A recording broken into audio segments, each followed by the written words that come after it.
And we're on for another paper mache mask video. This is day 2, a project overview. Please make sure you click the link for the playlist below so you can see me doing the project in real time and I can do it with you. Okay, don't skip videos, don't skip steps. In this video, I'm going to talk about why it's important to find objects to add onto the mask. I will go through how I built onto the objects, and I built the objects and I constructed them. I will show you how I attached the objects to the mask, and then you will see me covering the mask with a final layer of paper mache to unify everything together. Again, this is like the day 2. You can split these steps up into 2 separate days. You can add your objects and then you can cover your paper mache on a second day. If you want to split this video into 2 separate workshop sessions, it's totally fine. Okay. Make sure that you check out the full playlist and you see all of the first steps. This video is meant to follow after you've built the base layer of your paper mache with 8 layers. So once again, check out the full project playlist. For my students who are doing this project in class, remember that you should have already done your 3 circle maps. So again, look at the thinking map playlist and then check out the Google Classroom assignments where you develop your color draft of your mask based on the thinking maps. Don't skip that step because it's within these thinking maps that you write your promise. So I want to make sure that you have a lot of thinking behind your mask before you move forward and before you build your objects. As you can see, the most successful masks have these very detailed drafts with 5 to 6 like visual metaphors added on. I really advise that as you are adding on metaphors, you relate them to your maps and you relate them to your history. And as you're planning your mask and you're planning the things that you're going to build on, please take the time to kind of like annotate and label the different parts of your mask as you move forward. But it's really important in class that you ask any sort of questions because you want this mask that you're building to be meaningful. Side note, after you're done doing your mask, there are tons of other resources on the channel where you can return and practice the different elements of art, practice drawing things 3D, and really use the art supplies. It's really important that you push yourself and you stretch yourself and you show that you've grown as an artist, 2-dimensional and 3D. Okay, here we go. I'm going to talk now about the mask. As you can see, my mask is hard and I took the time to cut paper, to cut the sides of the mask off. Again, you can hear me talking about this in real time. Then I went around my house and I started to gather paper towel and like toilet paper tubes and paper towel tubes because they make great additives. Like the cardboard is really hard and it's strong. So you can see right here in this demo, me creating horns. And I create those horns by twisting them and adding masking tape. This is where you have to really be a problem solver. My friend Miss Hibbler said that art is a degree in problem solving, right? So we're like kind of like looking around our house. We're looking for found objects and we're figuring out how we can build onto this mask. I also want to give a shout out to Stephanie Lowe, if you ever are watching this, for introducing me to this project. I hope that this helps other art teachers too. It's a great project for students to build this meaningful mask. Next, on the project playlist, you'll see me working hard on problem solving and using tape to attach the mask. When you're making attachments, you should cut tabs and like arrange little extra areas so you can attach and glue. Again, you can watch the videos to see me problem solve.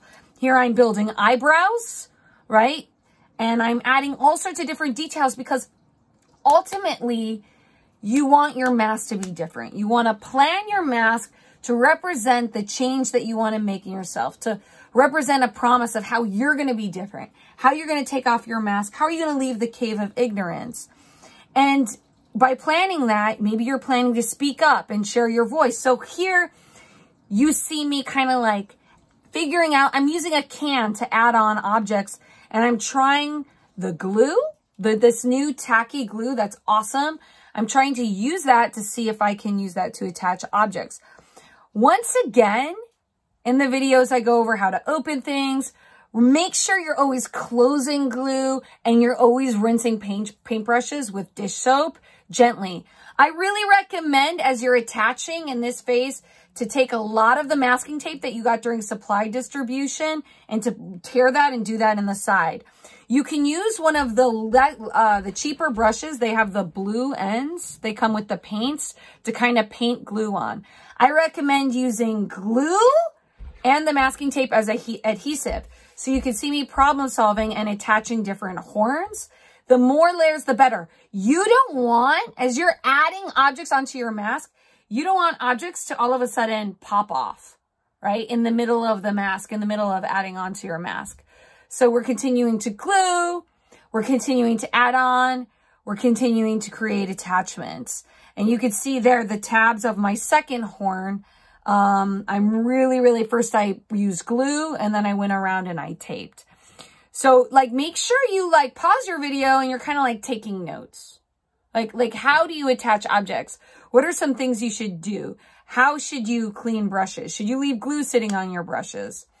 You can use cardboard and the extra tag board that you have around the house to build things like ears, for example. Maybe you want to like open your ears and that symbolizes like learning. Maybe you want to work on really listening. And I would again build a tab and glue onto the tab. Now you can like make your objects as three-dimensional as possible. You'll see in examples that sometimes students like build hands that kind of like cover the mouth. So you kind of like take your project where you want it to go, but it should be unique to you and how you want to change. Maybe people have silenced you in the past and now you want to speak up. Again, this is the mask that kind of represents a change and a promise within ourselves. Okay, so as I'm continuing to build onto this mask, you can see I'm using long pieces of tape to attach it because I want it to be strong. The more tape, the better. That's why we gave you a whole roll of tape, right? So tape is your friend, tape and glue in combination. When we are present, we would probably use glue guns in the classroom, but for safety, no glue guns, right? So I'm continuing to add on tape, build onto the mask. You can see the entire process kind of like in detail. I even wrap tape around the back. Check for understanding, this is not the mold that I got from school. This entire mask was made from paper mache. I removed the mask from the mold.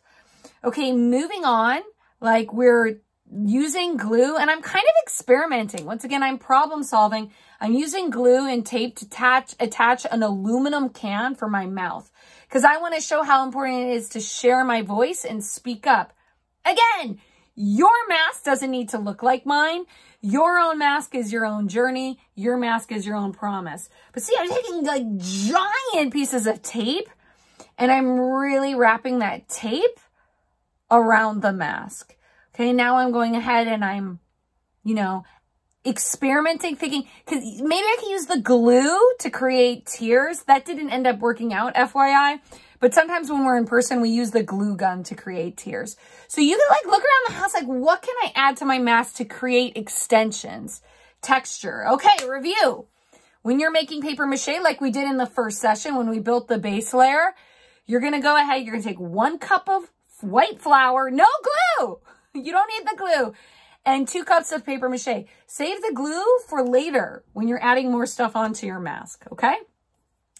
So you could go ahead, you could see that I'm taking my goop and I'm adding all sorts of different layers.